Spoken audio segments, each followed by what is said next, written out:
तर जय शिवराय मित्रांनो, आज आपण जाणार आहोत ते नाशिक जवळच्या कळवणमध्ये असणारे खूपच अपरिचित अशा किल्ल्यांच्या भटकंतीसाठी. ते किल्ले आहेत कन्हेरगड, मार्कंड्या, रवळ्या आणि जवळ्या. असं आपण रेंज ट्रेक करणार आहोत. चला तर मग सुरुवात करू या प्रवास वर्णनाची. कृपया ध्यान दीजिए, गाड़ी संख्या 1. आपल्या प्रवासाची सुरुवात होती ती सर्वात पहिली मुंबईवरून नाशिकसाठी ट्रेन पकडून.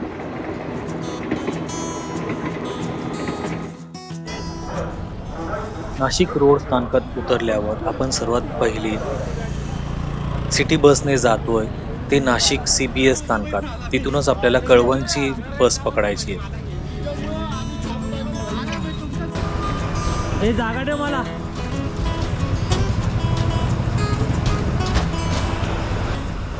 नाशिक CBS स्थानकात उतरून आपण आता बस पकडतोय ती कळवणची. कळवणच्या बसने आपल्याला पुढे पायथ्याच्या गावापर्यंत जायचंय. आता आम्ही नाशिकच्या इथून ST पकडून आठंबे गावात आलोय. आठंबे गावात कळवण ST पकडून आणि आता इथून पुढे बघूया आता पुढे कसं काय. कन्हेरगडाच्या पायथ्यापर्यंत जाण्यासाठी येतं इथून. इथे कन्हेरगड किती आहे रे? इथून 1-2 किलोमीटर कन्हेरगड आहे आतमध्ये. तर बघूया इथून काही गाडी बिडी भेटली तर आता चालत जायचंय.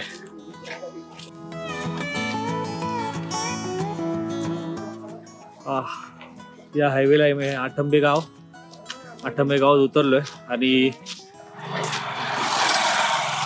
आमचा सगळा ग्रुप इथून आता हा रस्ता कन्हेरवाडीला जातो. किती 2 किलोमीटर आहे इथून? सादडवी का कन्हेरवाडी?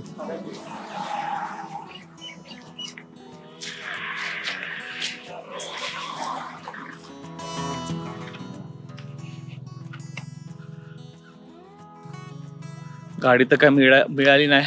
आम्ही चालतच चाललोय आता कन्हेरवाडी पर्यंत किंवा सादडी विहीर पर्यंत. तिथून ट्रेक चालू करायचा आहे.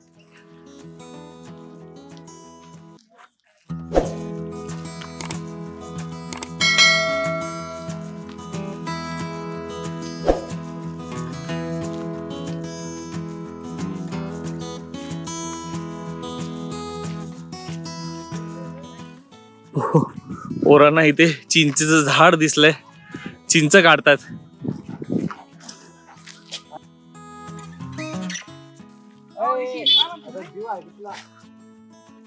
कोण चढतंय?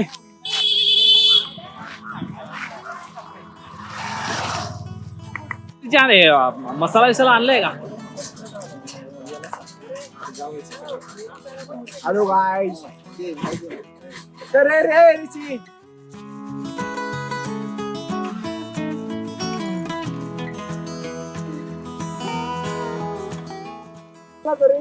काय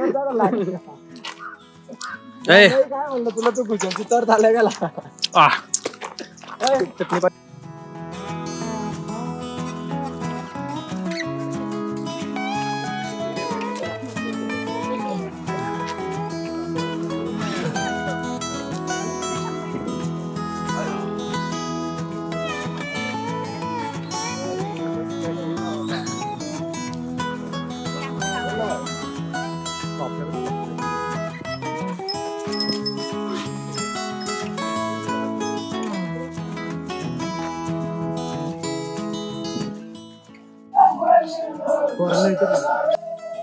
गावात पोचलो तेव्हा तिथे आदिवासी बांधवांचं डोंगरी दिवस निमित्त नृत्य चालू होतं.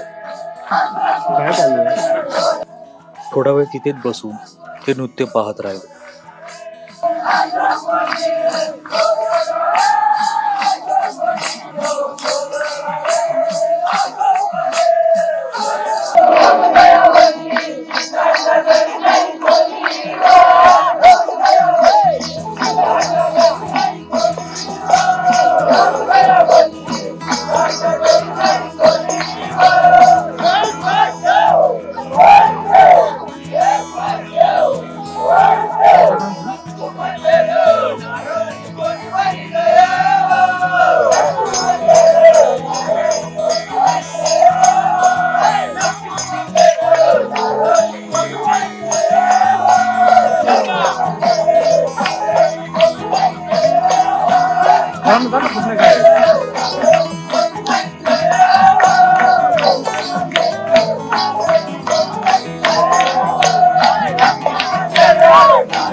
तर आम्ही सादडे विहीर म्हणून गाव आहे तिथे, सादडे विहीर म्हणून गाव आहे. इथून पुढून चालत आलो आणि आता इथे मागे जो दिसतोय तो कनेरगड आहे. इथूनच जंगलातून वाट जाते. आता ट्रेक चालू करतोय. वाट शोधतोय, कोणालाच माहिती नाही कुठून आहे. मधूनच जंगलातनं, गाववाल्यांनी जसं सांगितलं की मधूनच जंगलातनं वाट आहे. तर आता बघूया कशी जाते वाट. चला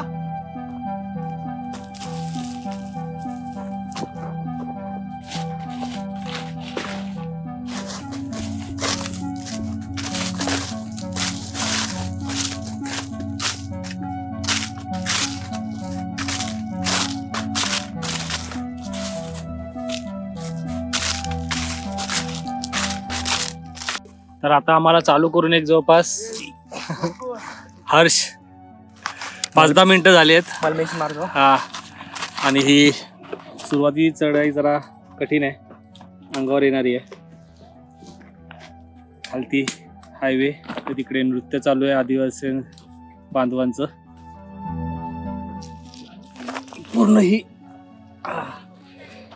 पूर्ण ही चढाई आहे ती 70-80 डिग्रीमध्ये खडी चढाई आहे. पायात गोळे येतात त्याच्यामुळे, आणि जंगलामधून आहे.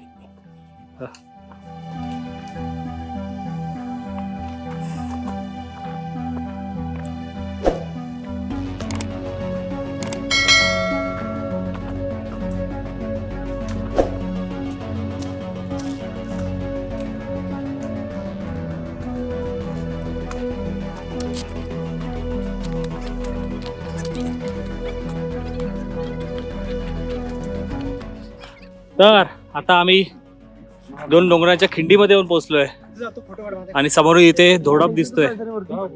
तो तिकडे आहे, तो धोडप. ही आता हा इथून खालून येणारी कन्नेरवाडीतून येणारी वाट, आणि इथे खिंड आहे. या डोंगर आणि कनेरगडाच्या मधल्या खिंडीकडे पोहोचलोय. आता कनेरगडावर जायचंय.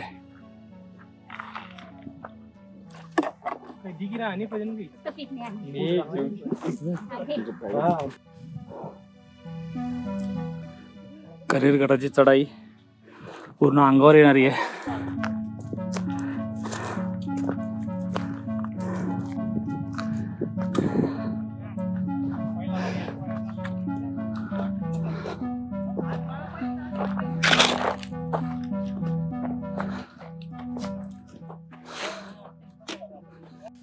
एक जवळपास अर्धा पाऊण तास झाल्यावर इथे काही पायऱ्या लागल्यात खोदीव.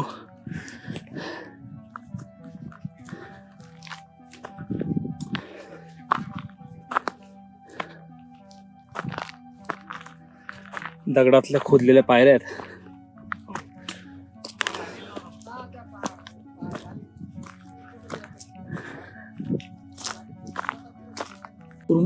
चालू करून 1 तास झालाय आणि आता आपल्याला कनेरगडाचा एक बुरुज दिसायला लागलाय. ते बुरुजाच्या इथूनच पुढे डावीकडून जायचंय.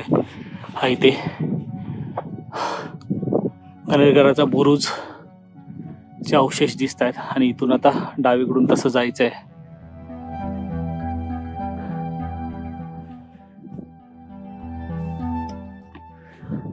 हो, वरती तिथे बुरुज आणि बुरुजाच्या खाली परत काही पायऱ्या लागल्यात कातात खोदलेल्या. ते मध्येही काही पायऱ्या होत्या तिथे,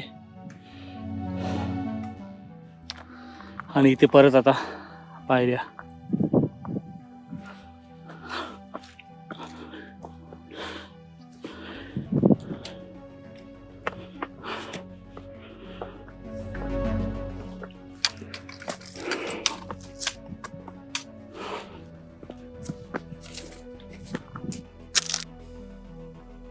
हा बुरुज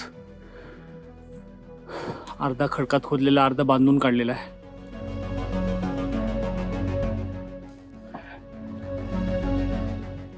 बुरुजाच्या डावीकडून थोडं पुढे आल्यावर इथे काही तटबंदीचे अवशेष आता दिसायला लागले. तुटलेल्या तटबंदीचे अवशेष दिसत आहेत. बुरुज तो तिकडे आहे.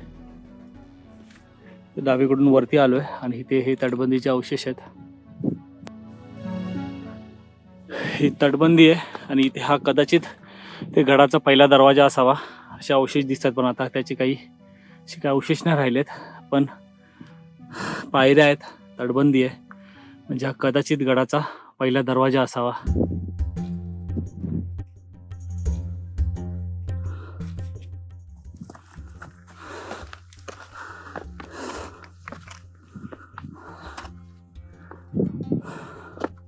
तो पूर्ण ढासळला आहे.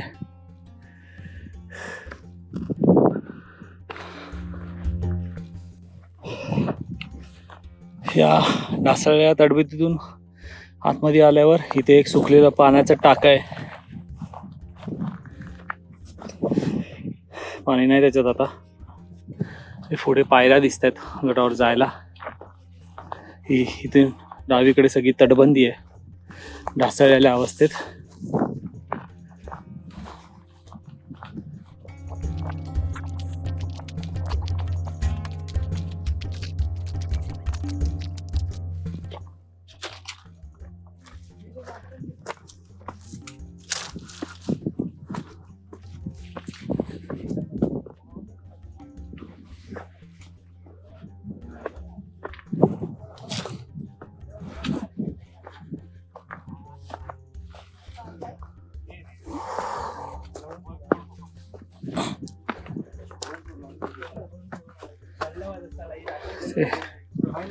त्या पायऱ्यांच्या उजवीकडे ते नेड आहे.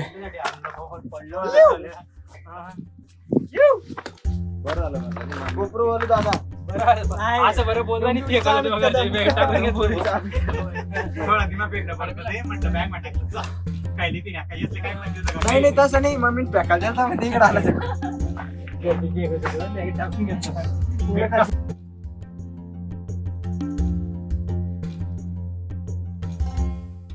हे नेड आणि कनेरगडावरचं, आणि नेडाच्या इथून पुढे या पायऱ्या आहेत अजून.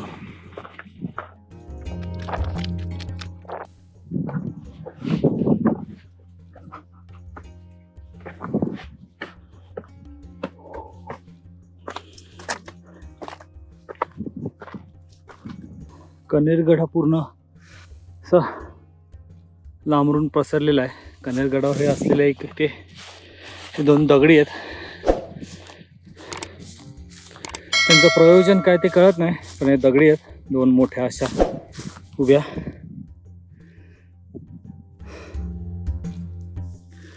तो तिकडे बुरुज, तो तिथे झेंडा लावला तिथे तो बुरुज होता येताना दिसलेला आपला. खालती इथे नेड, नेडाच्या बाजूने चढून आलोय आपण. आणि आता इथे वरती जातोय कनेरगडावर. काही अवशेष आहेत अजून ते बघायला. तिकडे दूरवर मार्कंडेय किल्ला दिसतोय, मार्कंडेय ऋषींचं वास्तव्य असलेला. तिकडे डावीकडे धोडप आहे. बघूया कनेरगडावर अजून काय अवशेष आहेत ते. वाटेत जाताना अजून एक ढासळलेला टाका आहे, त्यात पूर्ण गाळ भरला. आता बघूया वरती तिकडे जाऊन अजून काय काय अवशेष आहे. तिथे दगडामध्ये खांब उभं करण्यासाठी सगळीकडे असे खड्डे केलेले दिसत आहेत. पूर्ण गडावर असे दगड जिथे जिथे तिथे असे खड्डे केलेले दिसत आहेत.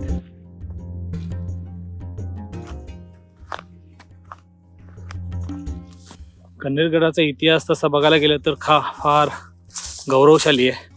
रामजी पांगेरा यांनी कनेरगडाच्या खालती कनेरवाडीत युद्ध करताना प्राणाची आहुती दिली होती.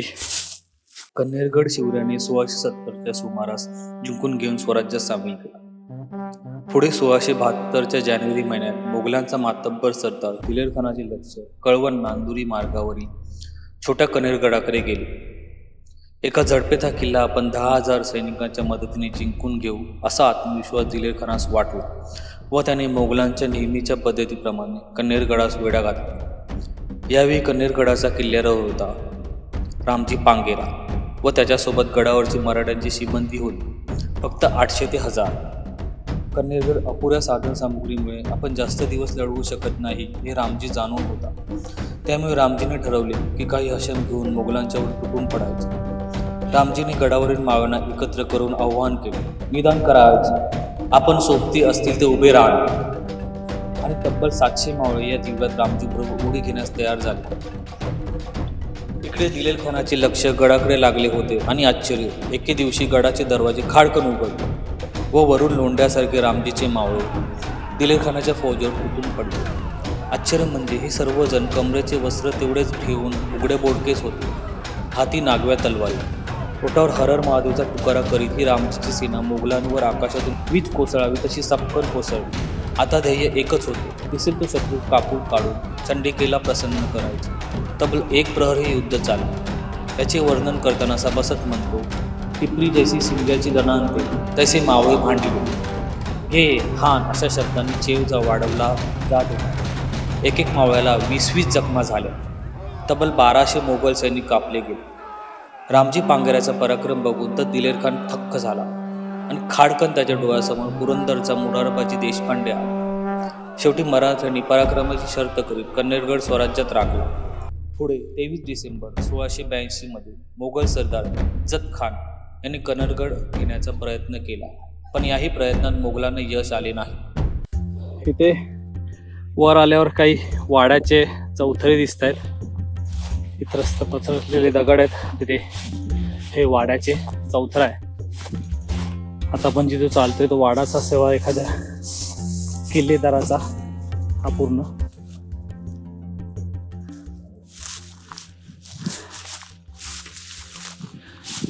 इथेही काही चौथरे दिसत आहेत.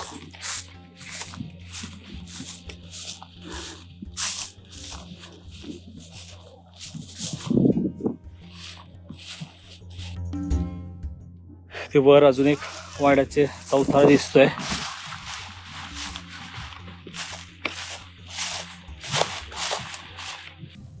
तसं आता गडावर फक्त दगड खडकात खोदलेल्या पायऱ्या, नेड, काही बुजलेल्या टाक्या आणि वाड्याचे अवशेष एवढंच आहे.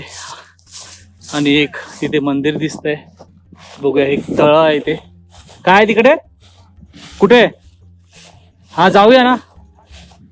तिथे एक गुफा आहे असं मित्र सांगतायत. बघूया. हे इथे एक पाण्याचं टाक आहे भलं मोठं, पण पाणी पूर्ण शेवाळलेलं आहे, पिण्यालायक नाही.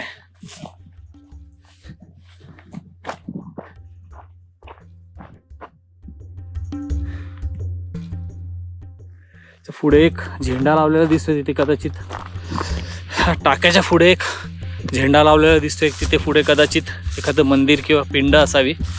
ती बघूया आता तिथे काय आहे. हा झेंडा आहे लावलेला. ते एक पाण्याचा टाका आहे परत शेवाळलेलं पूर्ण. आणि इथे काय हे कळत नाही, काही दगड एकत्र करून ठेवलेले स्मृतिशिलासारखं. नाही, महादेवाचं नाही. नंदी आहे. हा नंदी आहे, तुटलेला नंदी आहे ना. नंदी आणि तुळशी वृंदावन आहे ते. इथे पुढे पण काही अवशेष आहेत, बघूया.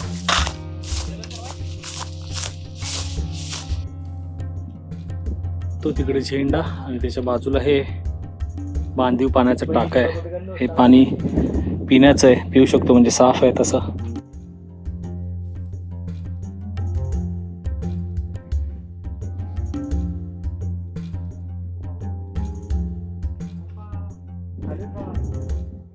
त्या टाक्यापासून वरती आलोय. झेंडा जिथे होता, शिवपिंड, तुटलेला नंदी वगैरे, आणि इथे अजून काही पाण्याची टाकी आहेत.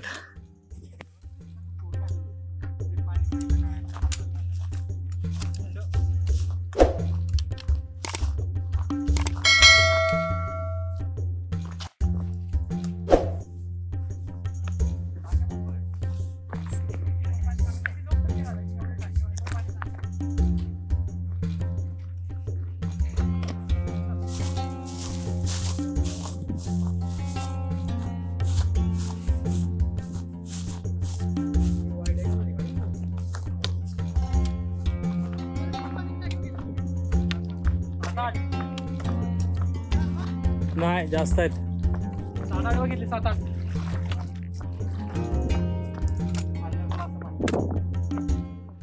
ओके. तो जो झेंडा लावला होता आणि जिथे ती तुटलेली नंदीची मूर्ती होती त्याच्या अपोजिट साईडला आलोय. इथे एक गुफा आहे, त्याच्यासाठी थोडंसं खाली उतरून जायला लागतंय. काही पायऱ्या आहेत त्या उतरून बघूया. खाली गुहा आहे ती बघून मग उतरायला घ्यायचंय.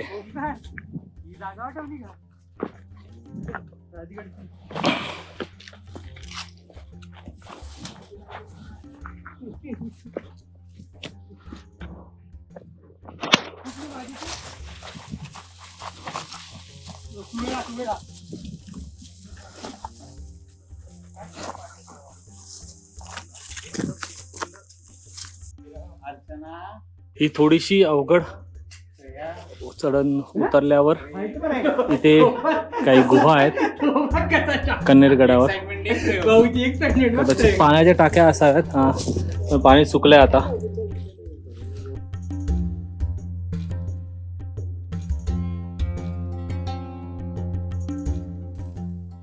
एडिट करायचा की भाऊ? काय एडिट करायचा की? करतो ना मी. वाईट वर देऊन कशात करतो? कन्नेरगडावर खडकात खोदलेल्या पायऱ्या, नीड, काही घराचे चौथरे, पाण्याच्या टाक्या, एक 7-8 तरी पाण्याच्या टाक्या आणि गुफा, एवढेच अवशेष आहेत. बाकी असे आणि तटबंदीचे अवशेष, एवढे सगळे अवशेष कन्नेरगडावर आहेत.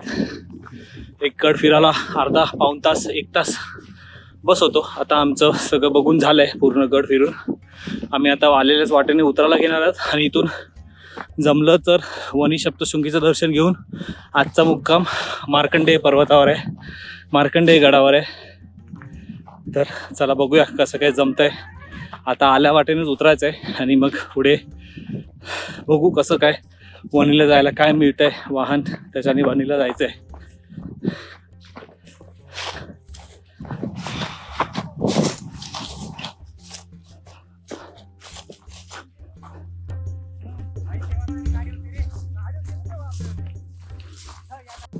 तर आता आम्ही कन्नेरगड उतरून परत आठंबे गावाच्या नाक्यावर आलोय आणि इथून आता वणीसाठी गाडी बघायची आहे. पोरं सगळी बसली आहेत, गाडीची वाट बघतायत कुठली गाडी येईल, त्याला हात दाखवून थांबवायचंय.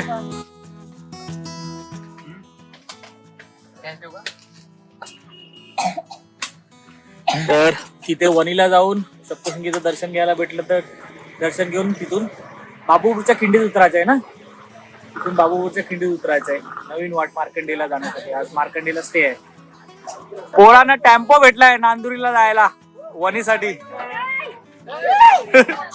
टेम्पो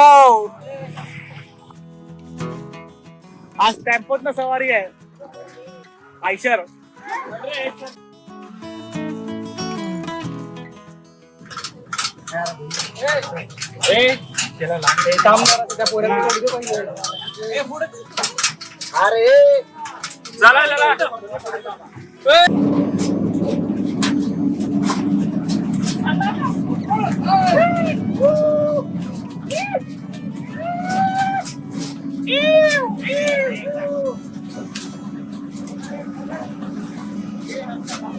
तर पोरं आता टेम्पोने सप्तशृंगी गडाच्या घाटाच्या म्हणजे जी कमान आहे तिथपर्यंत पोहोचली. आता इथून परत वरती गाडी बघायला लागेल ना रे. आता इथून परत सप्तशृंगीचा घाट चढायला जी गाडी बघायला लागेल.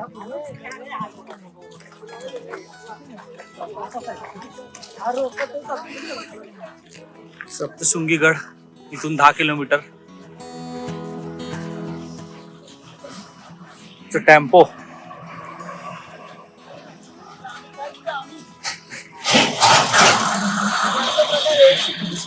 सप्तशृंगी गडाच्या पायथ्याजवळ पोहोचलेलो आहोत आणि लवकरच आम्ही आता गडावर असतो. आता आम्ही आहोत पायथ्याला. इथून आता गाडी बघायची पुढे जायला. वरतीच जेवायचं पण आहे आज. दुपारचं जेवण तिकडेच आहे. अर्धी पोरं आता टेम्पोने चालली आहेत.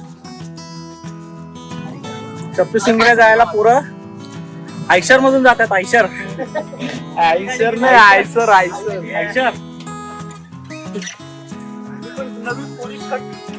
एकदम नवीन.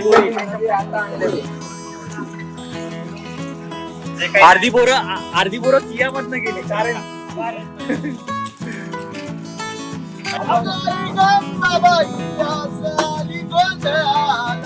आई गंबाबाई आज आली गोंधळाला आई गंबाबाई आज आली गोंधळाला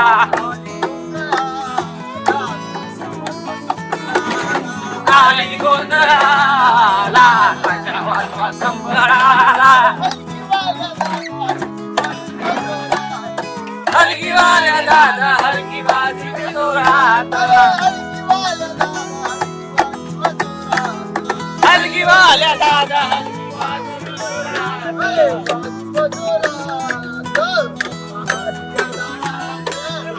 जोरात आलिया दारात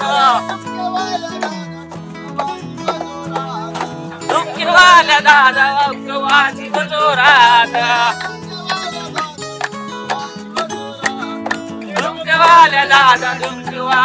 जोरात तर आता आम्ही सप्तशृंगी गडावरनं जेवून मार्कंडे तिथे तलाव आहे सप्तशृंगी गडावरचा जो तिथून खाली मार्कंडेच्या खिंडीत बाबापूरची जी खिंड आहे तिथे उतरणार आहे.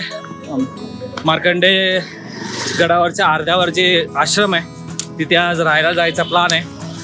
बघूया कसं जमतंय. आता इथे तलावाकडे चाललोय आम्ही.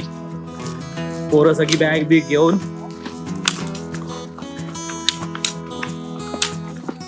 जेवणाचं सामान वगैरे घेऊन सकाळच्या बाथरूमची सोय करून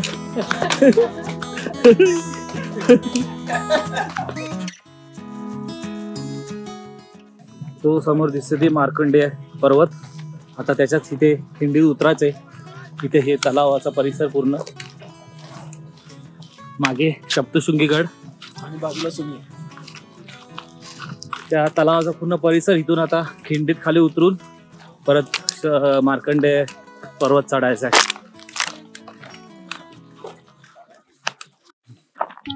तर आता आम्ही त्या जिथे खिंडी उतरायचं आहे तिथपर्यंत पोहोचलोय. माझ्या मागे आहे सप्तशृंगी गड आणि समोर आहे तो मार्कंडे पर्वत. आता या खिंडीतनं खाली उतरायचं आहे. उतरवतोय आम्ही आणि मग परत मार्कंडे पर्वत चढायचा आहे. त्या पठारावर तिथे आश्रम आहे अर्ध्यात, तिथे आजचा मुक्काम आहे. आता ही खिंड उतरायची आहे. ते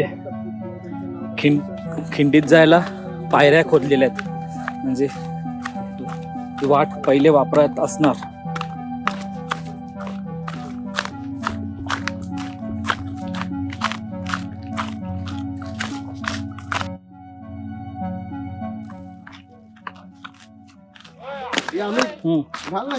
हो घालतोय बाबा, घालतोय. हे काय ओंकार आणि मी एकत्र काय सगळे गेले पण कोणाचं लक्ष नाही गेले. काय शिलालेख आहे का? हा लेक म्हणजे काहीतरी कोरले आहे. इथे ही वाट बाबूपूरच्या खिंडीत उतरणारी, म्हणजे मार्कंडेच्या खिंडीत उतरणारी थोडीशी अवघड अशी आहे काही ठिकाणी.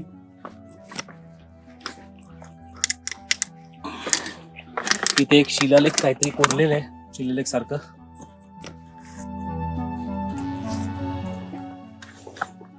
थांब तिथे, मला पण घे. ही थोडीशी अवघड अशी वाट उतरून आता खाली चाललोय. तिकडून तो सप्तशृंगी गडाच्या तिथून या डोंगराच्या कडेकडेने असा उतरून आम्ही आता इथपर्यंत पोहोचलोय. आता जवळपास अर्ध्याहून जास्त झाली आहे आणि आता अजून उतरायचंय खाली. या वाटेत खूप ठिकाणी पायऱ्या खोदलेल्या आहेत, म्हणजे ही वाट पहिलेपासून वापरात असेल. आता एवढं कोणी वापरत नाही, त्याच्यामुळे कोणाला माहिती नाही, म्हणजे गाववाल्यांना सगळ्यांना माहिती आहे, पण कोणी जास्त असं करतं किंवा ट्रेकर लोक जातात ह्याची काही आयडिया नव्हती. बघूया अजून किती वेळ लागतोय. वाट सरळ उतरत जाते खाली. वाटेच्या शेवटच्या टप्प्यात इथे हा शेंदूर माखलेला दगड आहे, देव केलाय. कदाचित कुठला देव माहिती नाही, पण देव केलाय माझं कोणी नाव लिहिलं रे गाववाल्यांनी. आता हा इथून खाली उतरून रस्त्यावरनं त्या तिथे मार्कंडे चढायला घ्यायचा आहे. शेवटचा पॅच थोडासा अवघड आहे, खोबण्या केलेल्या आहेत, पण उलटा उतरून यायला लागतं. खोबणीला पकड, खोबण्या बघ, खोबण्या. असं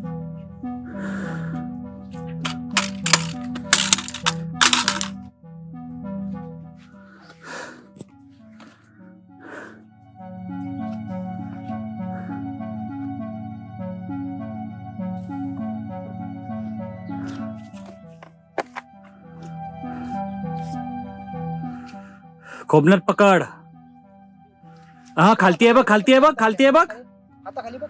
जाऊ तिथे खाली, तिथे खाली, तिथे खाली हे बघ. हा, तिथे.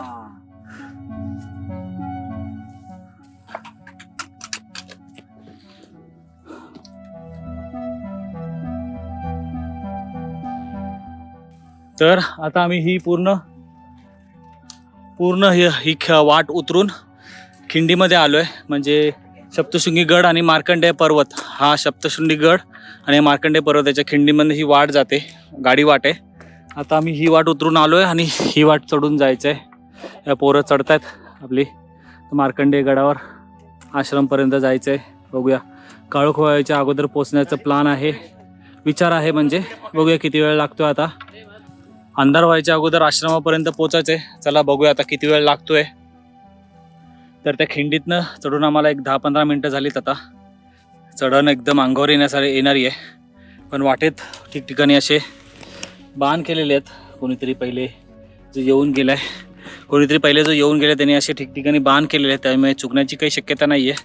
पण चढ जो आहे तो अंगावर येणार आहे. आणि पुढे आता एक थोडासा अवघड टप्पा आहे जिथे रोप लावली आहे. दाखवतो मी. इथे माझे सगळे मित्र जे उभे आहेत वरती, तिकडे थोडासा एक अवघड टप्पा आहे, तो बघूया कसा. आता तिथे एक रोप लावलेली आहे, तो कसा करता येईल बघूया. हा कातळ टप्पा आहे, इथे रस्सी लावलेली आहे, रोप लावलेली आहे. ती बॉटल पण दे. दे हात हात दे. पायचं लॉकिंग दे. हात दे तू. हा ये चल. अरे माझा पाय पुश करायला लॉक होऊ दे. तू हाताच्या याच्यावर जा ना, पाय कशाला पुश करतो. हा पकडलाय तुला. रशी पकड. ते तिथं नको पकड, रशीला पकड.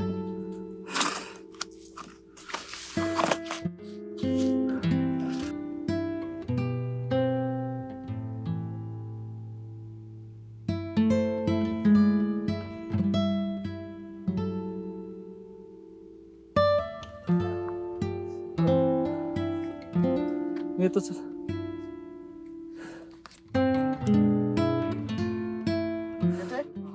तर आम्ही आता मार्कंडेय पर्वताचा किंवा गडाचा तो अवघड पॅच चढून आलोय. थोडासा अवघड पॅच होता, रोप होती. कसं वाटतंय सुमित? खतरनाक पॅच होता अक्षरशः. कसा होता? तो पार करून आलोय आम्ही वरती. मला मी फोटो आता मार्कंडेयकडे आश्रम आहे, तिथं आम्ही मुक्काम करणार आहोत. इथून उतरलो. हा पूर्ण असा ट्रॅव्हल्स मारून या सोंडेवरनं उतरून खाली तिथे लाल हे दिसतंय, तिथून उतरून खाली खिंडीत आलो आणि परत ह्या मार्कंडेय पर्वत चढून आता अवघड पॅच चढून इथपर्यंत पोहोचलोय. जरा आराम करतोय आणि आता 5 मिनिटं आराम करून परत निघायचंय आश्रमाकडे. तर आता आम्ही रात्रीचं वाट शोधत मार्कंडेय ऋषींच्या आश्रमात पोहोचलोय आणि आता इथे जेवणाची तयारी चालू आहे. पहिले चहा बनते, ते दाखवतो. त्याच्यानंतर जेवणाची तयारी चालू आहे. पोरं चहा बनवत आहेत. पोरं पहिले चहा करतायत, तिकडे जेवणाची तयारी चालू आहे.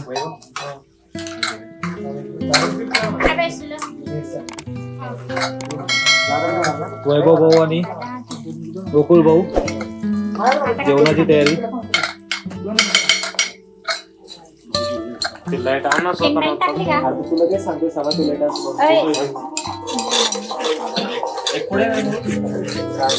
इथे चहा.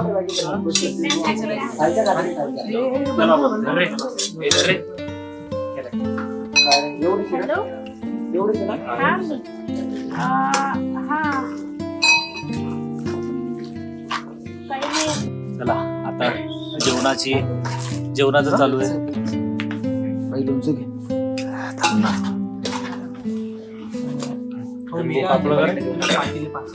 लिंबू कापलेलेच आहेत. अरे तो रुद्रेश बसत होता इकडे म्हणून मी आलो.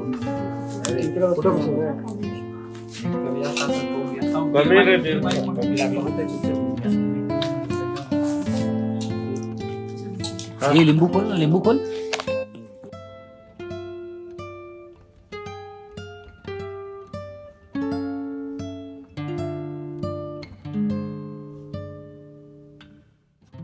शेकोटी पोरं शेकोटी करतात. एकीकडे इथे सूप चालू आहे. सूपची तयारी. जेवल्यात तरी सूपची तयारी चालू आहे. इकडे शेकोटी चालू आहे. आजचा मुक्काम मार्कंडे किल्ल्यावर.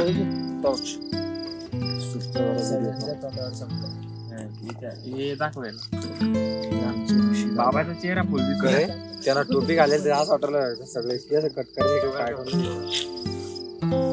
हो मला मेन्शन मारलं बरं. मी युट्यूबवर व्हिडिओ टाकणार.